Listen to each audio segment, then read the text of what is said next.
L'Inde, 1,150 milliard d'habitants. 18 fois plus que la France, pour une superficie à peine 6 fois supérieure. Quelques mégapoles en pleine croissance. Bombay, 21 millions d'habitants. Delhi, 17 millions d'habitants. Calcutta, 16 millions d'habitants. Pourtant, seulement 28% de la population réside en ville. Près des 3/4 des Indiens vivent donc dans les campagnes, loin du progrès, loin de la modernité, loin de la ville. Nous sommes à Madras, appelée désormais Chennai, métropole de 8 millions d'habitants au sud-est de l'Inde.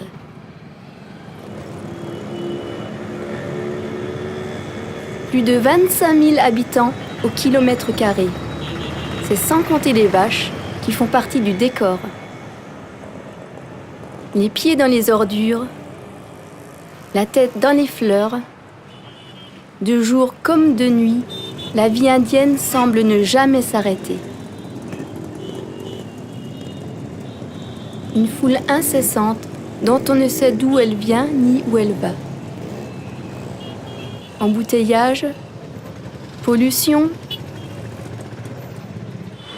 On klaxonne à tout vent, mais c'est pour signaler sa présence, un dépassement, un changement de direction, sans jamais d'agressivité.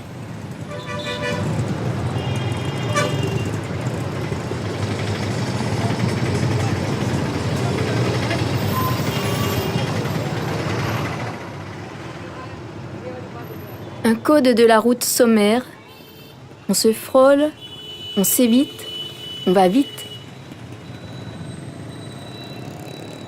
Pour un occidental, conduire en Inde relève de l'exploit. Bienvenue dans la vie indienne.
Bienvenue au pays des contrastes, au pays des couleurs, des danses ancestrales, des fleurs omniprésentes.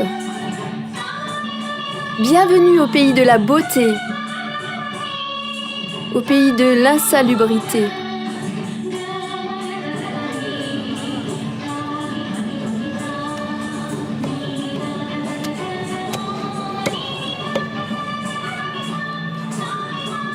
L'Inde, où la richesse très minoritaire côtoie une immense pauvreté.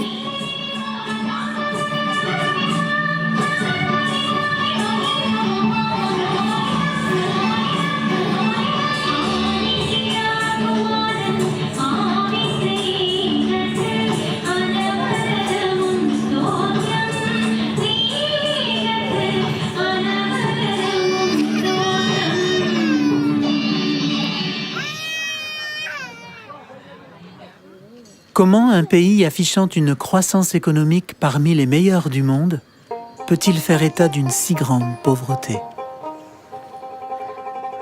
En 2007, l'Inde était la 12e puissance mondiale. Où est donc le problème ? Ces chiffres sont des trompe-l'œil. En termes de revenus par personne, l'Inde est au 168e rang mondial sur 208 pays. L'Inde est un pays pauvre et le restera encore longtemps.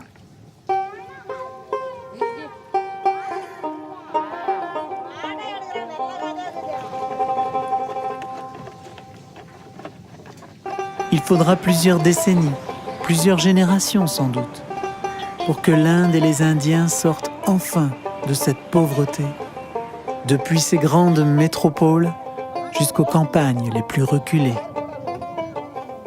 L'État y travaille inlassablement.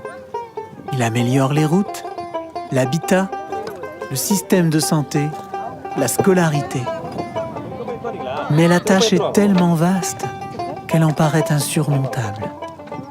Comment peut-on construire des routes, des ponts, des canalisations, des écoles, des universités, des hôpitaux, avec des moyens parfois si dérisoires?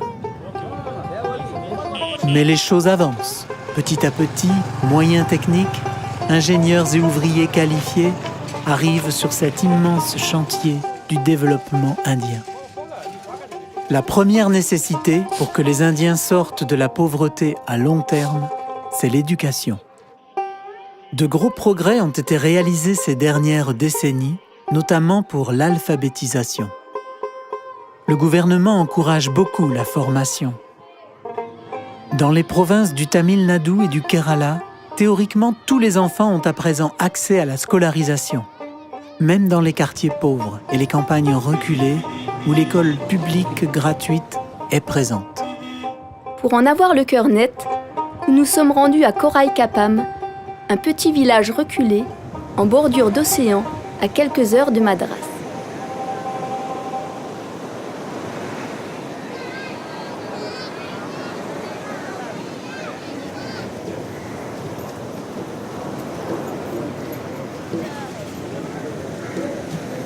Dans cette école publique, une seule salle pour 116 élèves, de la maternelle à la primaire.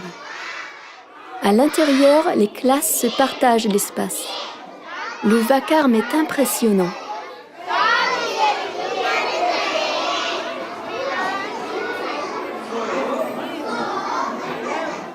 Faute de place, une autre classe se retrouve dehors, sur une étroite terrasse ombragée.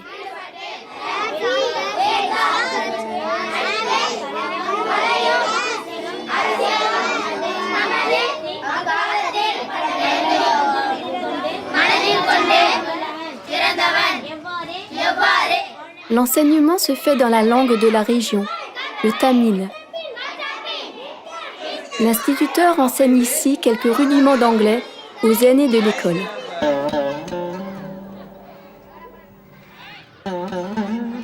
La cour de récréation, un vaste champ d'ordures avec vue sur la mer. Les locaux sont délabrés. Il faut dire que le tsunami est passé par là. L'école publique a le mérite d'exister et de se développer, mais elle a très peu de moyens. Les enfants en sortent avec un faible niveau d'études, parfois même ne sachant ni lire ni écrire. C'est l'école des pauvres, qui le resteront, puisqu'ils n'auront pas accès à une formation de qualité. Seules les fournitures scolaires sont à la charge des familles. Mais une famille pauvre ne parvient cependant pas à financer ces fournitures. Les uniformes, les cahiers, les crayons et tout ce dont ils ont besoin, c'est un budget annuel de 2000 roupies. 2000 roupies, c'est le salaire mensuel d'un petit employé. Et pour un pêcheur, c'est quand la pêche est bonne. Dans ma famille, nous sommes 5 enfants. Quand mon père est mort, mon frère et moi n'avons pas eu les moyens financiers pour étudier au-delà de la primaire. Le certificat d'études en poche, 90% d'entre eux resteront au village. Les garçons seront pêcheurs avec leur père, les filles resteront à la maison avec leur mère jusqu'à leur mariage.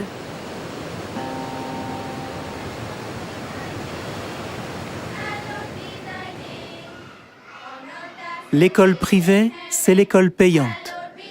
Mais c'est avant tout l'école de ceux qui veulent faire des études d'un niveau équivalent à celles du monde occidental. Les élèves qui en sortent avec le bac pourront prétendre à des études supérieures et donc sortir de la pauvreté.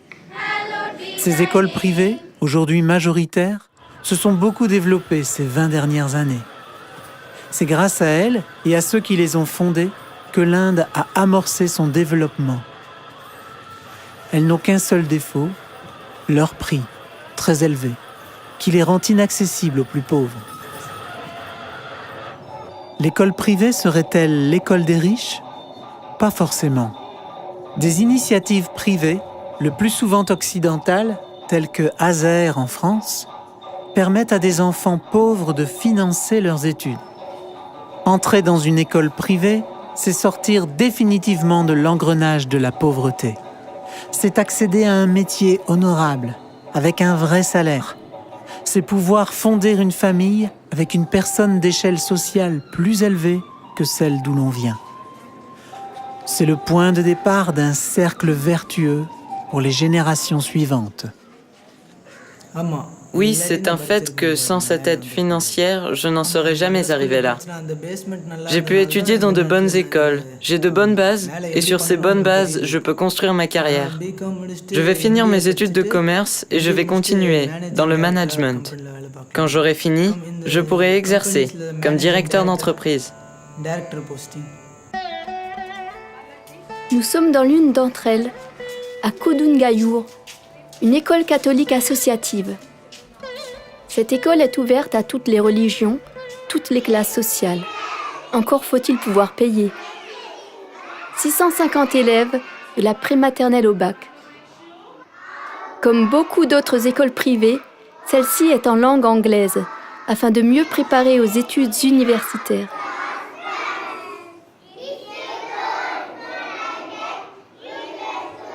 Une équipe d'enseignants diplômés, où chacun est là par vocation, de par une rémunération bien moins avantageuse qu'en école publique, où le salaire est 2 fois supérieur. Mais les moyens mis à disposition des enseignants sont sans comparaison avec l'école publique. Ici, on ne manque ni de matériel, ni de locaux. Le programme scolaire et le niveau d'études sont comparables à ce que l'on trouve en Occident.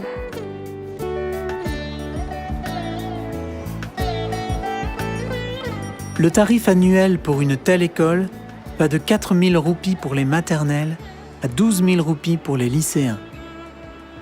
12 000 roupies par an pour un seul lycéen, ça ne représente que 200 € pour un Européen. Mais c'est la moitié d'un petit salaire annuel pour un Indien. Autant dire qu'avec plusieurs enfants, une famille modeste ne songe même pas à l'école privée. Sans aide financière extérieure, une famille pauvre enverra donc ses enfants à l'école publique. Ils en sortiront avec un faible niveau d'études qui les maintiendra dans la pauvreté. En Inde, tout est donc possible. Ce n'est qu'une question de moyens. Les études universitaires peuvent coûter jusqu'à 70 000 roupies par an. Cela ne fait jamais qu'un peu plus de 1 000 €. Mais pour un employé indien au salaire modeste, cette somme représente l'équivalent de 2 à 3 années de salaire. Nous sommes à l'université de Tambaram. Fondée par une mission écossaise, elle est devenue semi-privée et accueille 4 500 étudiants dont certains, aux revenus modestes, bénéficient de la prise en charge partielle de l'État. La propriété s'étend sur 220 hectares, un vrai village universitaire. Un gigantesque havre de paix au cœur d'une ville tellement bruyante et surpeuplée. Espace vert, logement pour le personnel, installations sportives, locaux à volonté, matériel pédagogique, rien ne manque pour réussir ses études universitaires. Les 3 grands axes de formation sont les sciences humaines, le commerce, qui est le plus demandé, et plusieurs sections scientifiques, dont la botanique, qui est particulièrement développée. Il comporte le plus important laboratoire de recherche du Tamil Nadu pour accéder aux qualifications les plus élevées de la recherche scientifique. On y trouve même une ferme expérimentale pour les recherches en zoologie.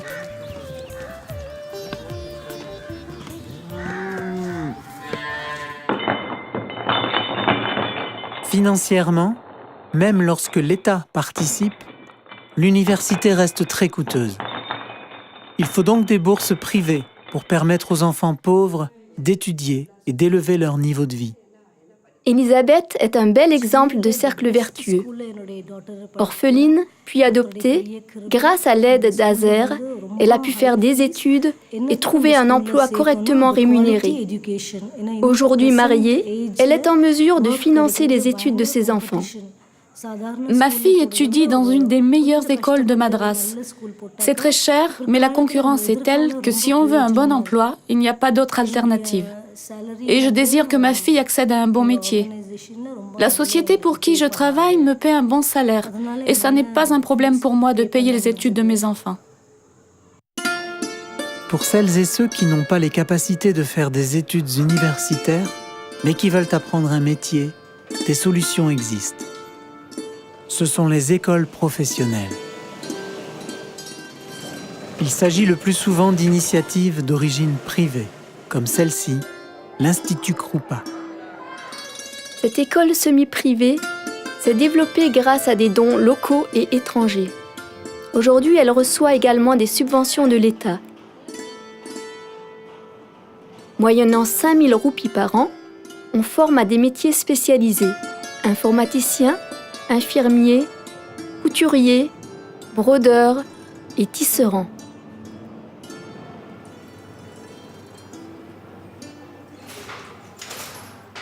Mais cette école-là n'est pas seulement destinée aux jeunes. On y forme aussi des adultes que l'on est allé chercher dans les villages pour leur proposer une formation professionnelle dans le but de les sortir de la misère.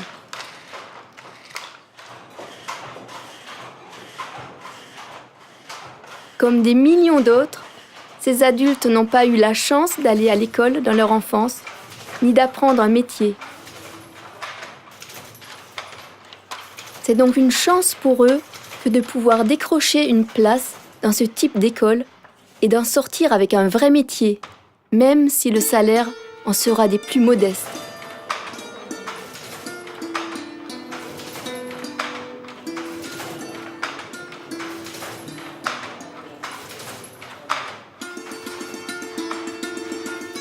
Broderie et tissage artisanaux, dans la pure tradition indienne, sont les spécialités de l'Institut Krupa.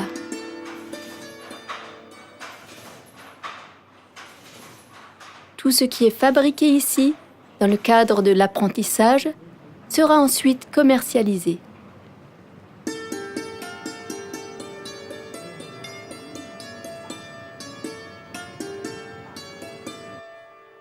Le financement des études ou de la formation professionnelle est ici un problème majeur. Mais ce n'est pas la seule difficulté à laquelle sont confrontés les Indiens pauvres. Pour vivre, étudier, travailler, pour fonder une famille, il faut un toit. Rien n'est impossible en Inde. C'est toujours une question de moyens. Accéder à la propriété reste un privilège généralement réservé aux castes les plus riches. Ashish Sam vit dans une famille aisée, propriétaire de leur logement. Le soir, quand il rentre de l'école privée, il retrouve sa belle chambre avec un bon bureau pour y faire ses devoirs. Et puis il joue à l'ordinateur ou regarde la télé pendant que sa maman prépare le repas dans sa cuisine américaine. Un vrai petit occidental. Plus tard, ses diplômes en poche, Ashish Sam se mariera avec une fille de la même classe sociale que lui. Et ils deviendront à leur tour propriétaires. Ashish Sam est né du bon côté de la barrière sociale. Mais tous n'ont pas cette chance. Pour les 300 millions de pauvres, soit l'équivalent de la population des États-Unis, il y a bien sûr la traditionnelle hutte, faite de paille et de glaise. On en trouve beaucoup dans les campagnes, mais aussi en pleine ville. Celle-ci est équipée d'une salle de bain flambant neuve, Ce petit carré de paille au premier plan. Dans cette salle de bain, pas d'eau courante, juste un seau qu'il faut remplir au puits. C'est dans ces conditions, à la campagne, que vit la majeure partie de la population indienne. 1 ou 2 pièces, un toit de paille, des murs en glaise ou en briques pour les mieux lotis, sans eau, sans sanitaire, sans meubles, juste quelques nattes que l'on étale pour la nuit. Un fil électrique passé par la fenêtre permet de brancher une lampe et une télévision pour les jours où il y a de l'électricité. Malgré le manque de surface, la religion a toujours sa place au cœur de la maison, où l'autel est toujours présent chez les hindous. À l'extérieur aussi, les signes religieux omniprésents témoignent d'une grande superstition.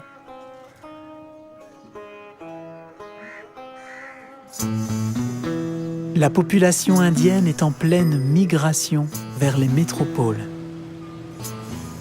Beaucoup veulent être au cœur du développement économique et d'une relative modernité. C'est en ville que l'on trouve le travail, les écoles, les commerces, les médecins, les hôpitaux et les logements. Mais les loyers sont 3 fois plus chers qu'à la campagne. Même pour les classes moyennes, c'est une dure réalité. Pour un appartement généralement insalubre, sans eau courante, avec seulement une chambre, comptez 3 000 à 3 500 roupies par mois. Avec l'eau, ce sera 5 000 à 9 000 roupies. Et pour 2 chambres, 12 000 à 18 000 roupies par mois, soit l'équivalent de 5 à 7 petits salaires mensuels ou la totalité d'un salaire moyen. Pour un petit employé comme celui-ci, qui gagne 2 000 à 3 000 roupies, on imagine facilement le dilemme. Où doit-il mettre son salaire ? Dans un appartement en ville, proche du travail ? Dans la scolarité des enfants ? Dans l'alimentation ?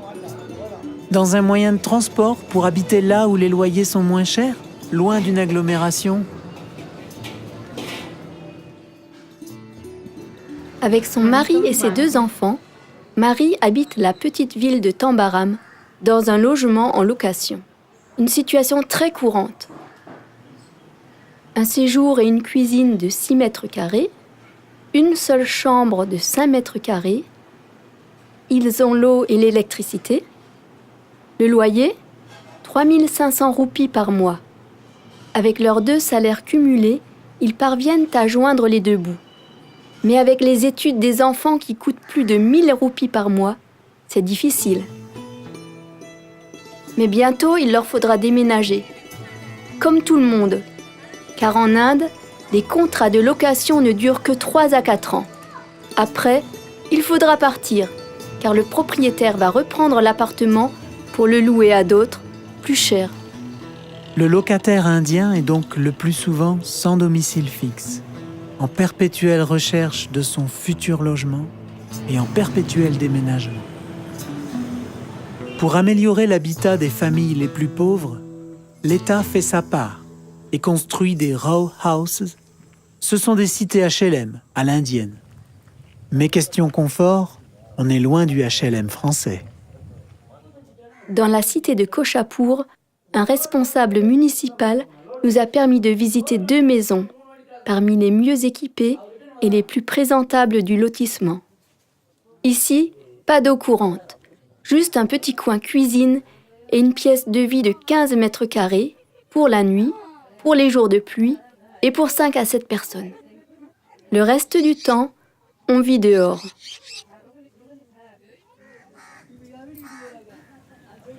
De telles solutions de logement existent aussi en centre-ville, sous la forme de barres d'immeubles délabrés et insalubres. La solution idéale en matière de logement, c'est de pouvoir acheter un terrain et construire sa maison. C'est le cas de Benny et Epsi qui ont pu acquérir cette petite maison construite par Azer. Pour des personnes de leur rang social, c'était une chose impensable.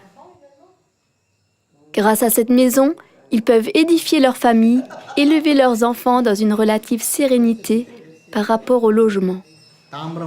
Si nous devions payer un loyer pour un logement équivalent à Tambaram, ce serait 5 000 roupies par mois.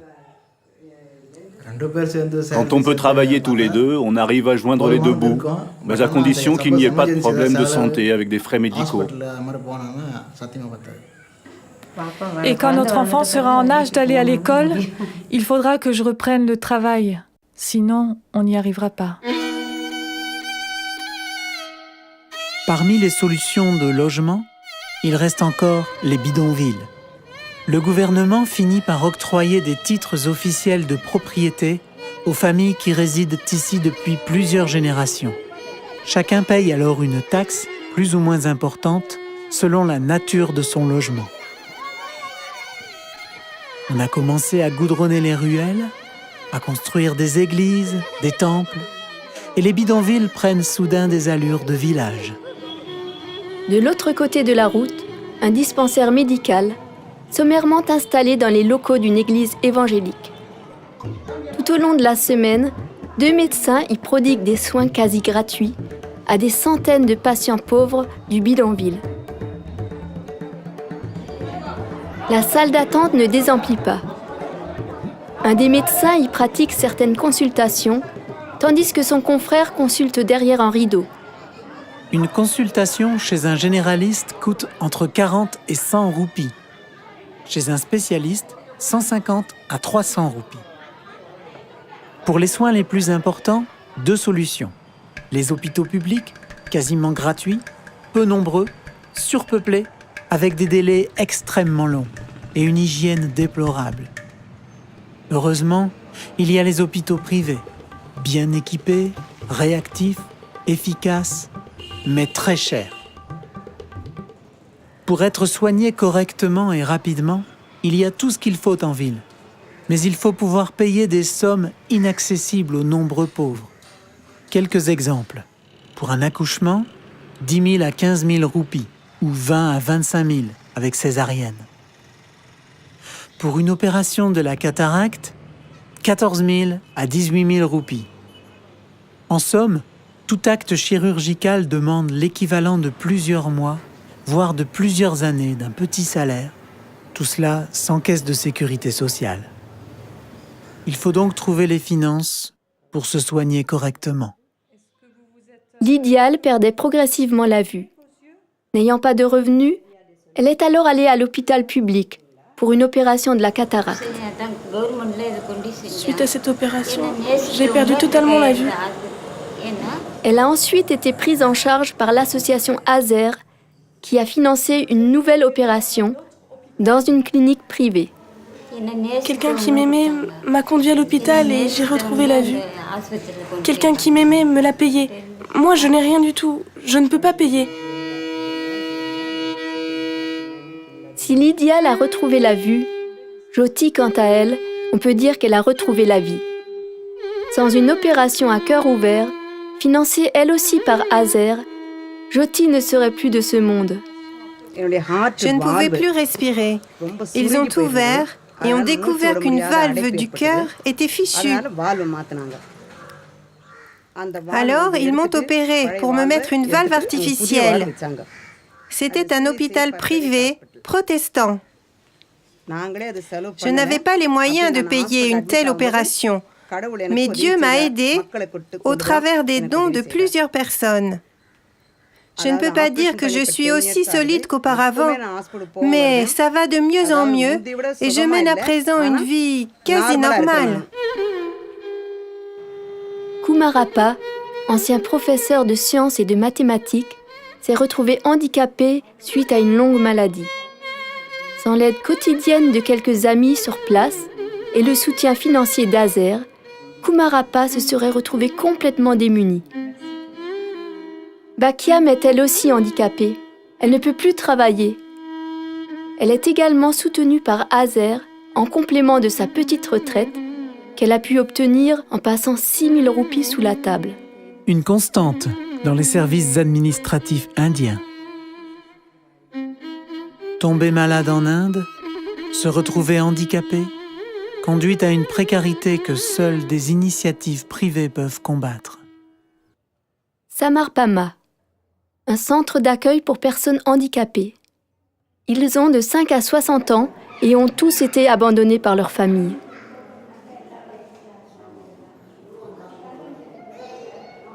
L'Inde compte beaucoup de personnes handicapées, mentales et physiques. Parmi les principales causes, les mariages consanguins, que l'on rencontre surtout dans les milieux ruraux, ainsi que toutes les maladies mal soignées qui peuvent conduire à des handicaps. Ici, la prise en charge est gratuite. Le centre Samarpama subsiste uniquement au travers de dons. L'équipement est très simple. Autour de la salle principale, la cuisine, la salle de kinésithérapie, l'unique chambre où dorment sur des nattes les 48 résidents et où trône en son centre l'inévitable hôtel hindou. On trouve même une salle de classe pour une dizaine d'enfants en capacité d'apprendre. Avec notre regard occidental, ces lieux peuvent nous sembler très pauvres. C'est pourtant parmi ce qui se fait de mieux en Inde, dans le secteur médico-social. Rehoboth est un centre spécialisé dans l'accueil de femmes handicapées mentales. Cette maison est née, elle aussi, d'une initiative locale, celle d'une dame indienne.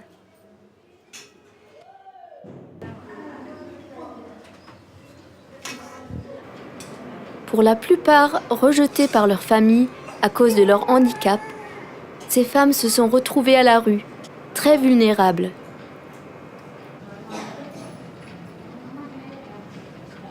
En proie facile, beaucoup d'entre elles sont tombées dans la prostitution avant d'être accueillies à Rehoboth.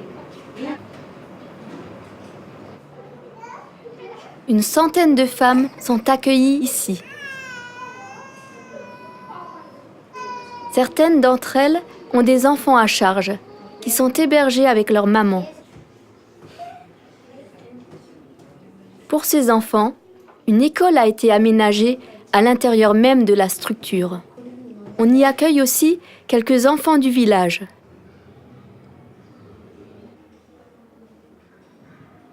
Une autre catégorie d'Indiens en grande difficulté sont les personnes âgées. Sans retraite, la petite aide de l'État de 200 roupies par mois, si difficile à obtenir, ne peut suffire pour survivre. 200 roupies, c'est 6 kilos de riz, soit la consommation mensuelle d'une seule personne. Alors on continue à travailler, si l'on peut, comme ce vieux pêcheur qui répare les filets de ses enfants.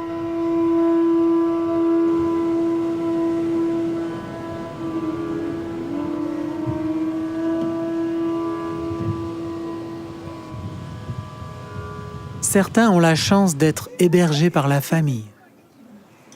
C'est le cas de cette dame très âgée, vivant sur la terrasse d'une petite maison d'une seule pièce, celle de ses enfants.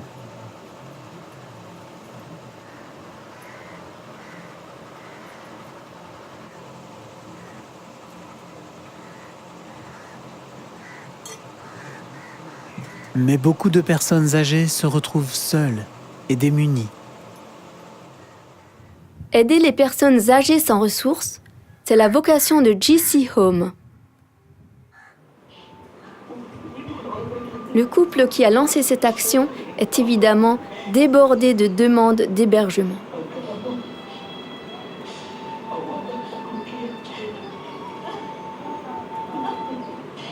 Dans cet autre centre, Little Drop, dans lequel notre caméra n'a pas pu pénétrer, 350 personnes âgées sont accueillies dans des conditions extrêmement précaires. Mais quelle chance d'avoir un toit au-dessus de la tête et des personnes bienveillantes autour de soi. Tant de vocations et d'initiatives méritent d'être soutenues. La misère sociale de l'Inde fait que beaucoup d'enfants se retrouvent orphelins ou abandonnés par leurs parents. C'est souvent le cas des filles, car en Inde, Donner naissance à une fille est souvent considéré comme un malheur, à cause de la dot. Une fille coûte très cher à la famille. Une mère qui engendre plusieurs filles risque même la répudiation. L'arrivée de l'échographie dans les années 80 a provoqué un nombre considérable d'avortements. Depuis, on estime à 10 millions le nombre de filles non nées. Heureusement, l'État a réagi et a mis en place un certain nombre de précautions dans la législation. Depuis 1966, Azer a soutenu 65 enfants, en majorité des filles, élevées par Suzy et Annette Rollet. Vinnie est l'une d'entre elles.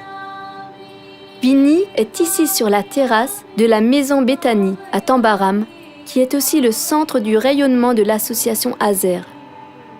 Une situation sociale et familiale propice à la réussite scolaire et professionnelle a été offerte à chacun de ses enfants.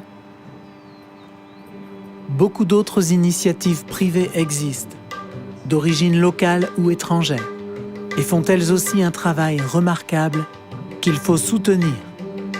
C'est le cas de l'association Light qui s'apprête à accueillir des orphelins dans cette jolie petite maison.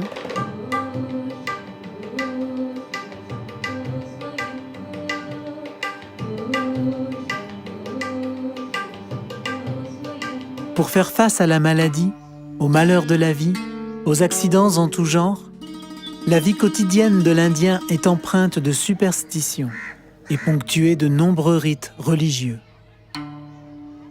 Il n'est pas rare qu'une femme ayant à peine de quoi acheter du lait pour son enfant dépense quand même de l'argent pour un dieu censé la protéger ou la sortir du malheur.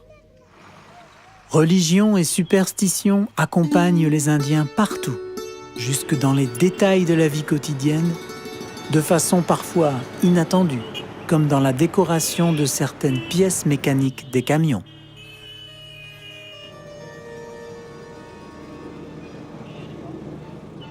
Cet homme est en train d'accomplir le rite du citron avant de prendre la route, pour se protéger des accidents et des pannes. C'est un des nombreux rites indiens très répandus sur les routes du pays.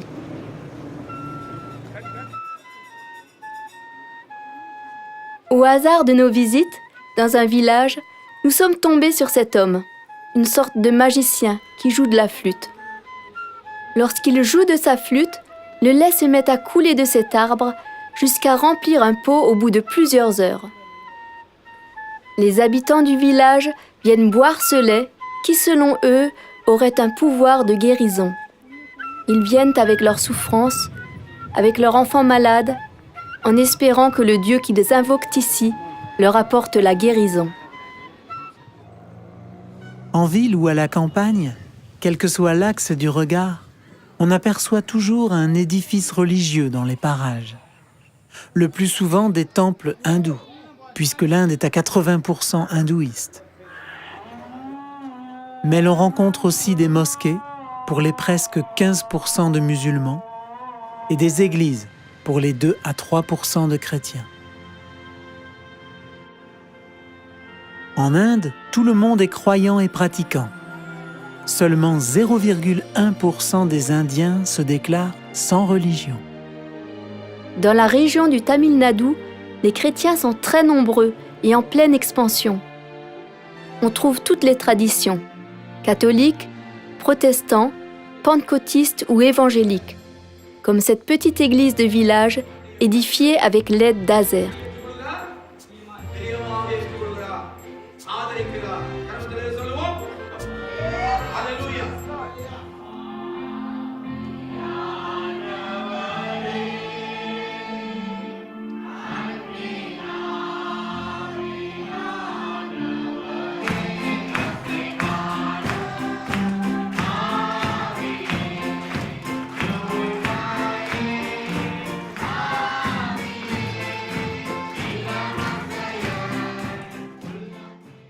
Le point culminant de la vie indienne, avec son flot de traditions, c'est sans aucun doute le mariage.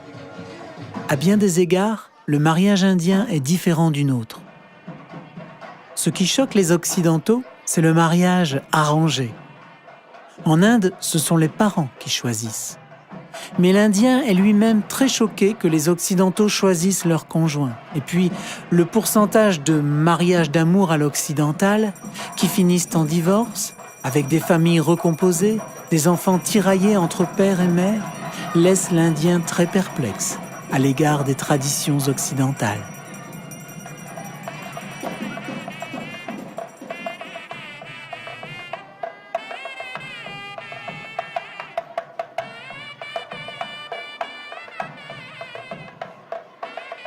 Ici, les fiancés ne se côtoient pas avant le jour de la cérémonie. Pas question de sortir ensemble. Demandez à une jeune indienne ce qu'elle pense de tout cela, elle vous dira qu'elle est très heureuse que ça se passe ainsi et qu'elle attend le grand jour avec impatience. Quand j'étais en âge d'être mariée, il se trouve que Joshua l'était aussi. Par l'intermédiaire du pasteur, mes parents ont transmis une photo de moi à la famille de Joshua et les parents de Joshua nous ont également transmis une photo de lui. Joshua et moi, on ne s'est pas rencontrés avant le mariage. On s'était déjà croisés à certaines occasions, mais on n'a pas eu l'occasion de parler ensemble. Aujourd'hui, je peux dire que nous sommes très heureux ensemble. Si le mariage est un grand jour, il n'en est pas moins un problème majeur lorsque c'est une fille que l'on marie. La tradition veut en effet que la famille de la fille paye tout ce qui concerne le mariage. Parfois, certaines familles partagent quand même une partie des frais. La dépense équivaut à 1 à 2 années de revenus. Elle comprend les habits des mariés, la longue fête, le repas, avec des centaines de convives pour les tout petits mariages et des milliers pour les mariages un peu plus importants. Et puis il y a la dot, officiellement interdite comme les castes. Elle est négociée entre les deux familles. Son ampleur dépend du niveau social des époux, mais elle est toujours vertigineuse et pose bien des problèmes aux familles pauvres qui ont des filles à marier. Elle est constituée de biens matériels, des bijoux, des meubles, des équipements de cuisine, une voiture, une moto. Lorsque les deux familles se sont entendues, le mariage peut être programmé. La dot sera alors exposée le jour de la cérémonie.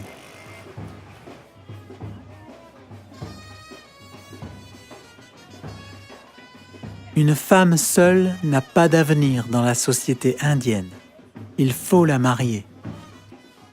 Même si tous les mariages n'ont pas le standing de ce grand mariage catholique de familles très riches, le budget mariage est un passage obligé. Nul ne peut s'y soustraire.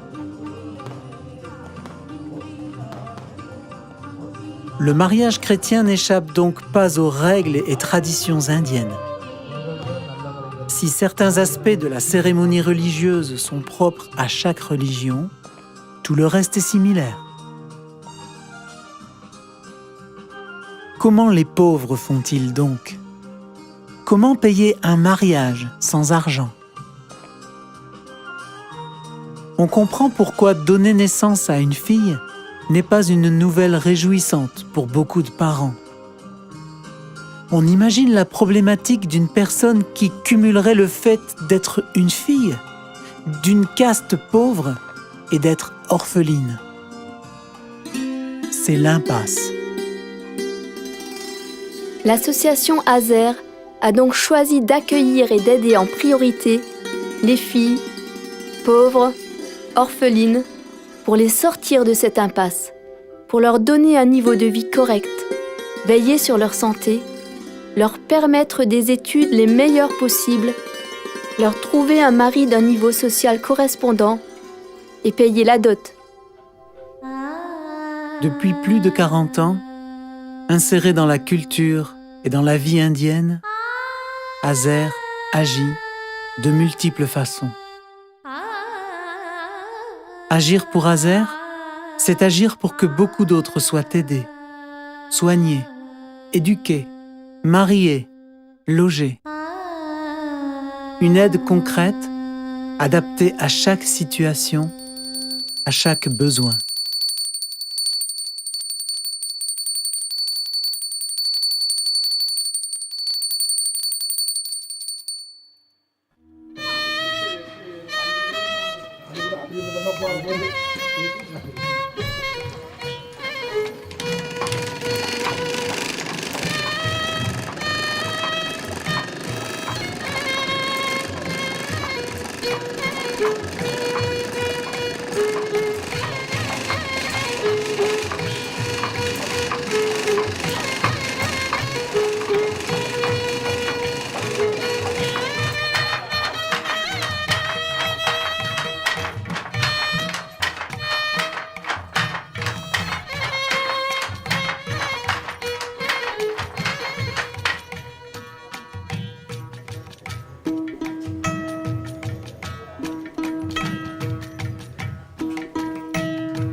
Sir ஒரு வாட்டி சூடு அவனும் போனான் எல்லாம் தான் போனாங்க ஐயா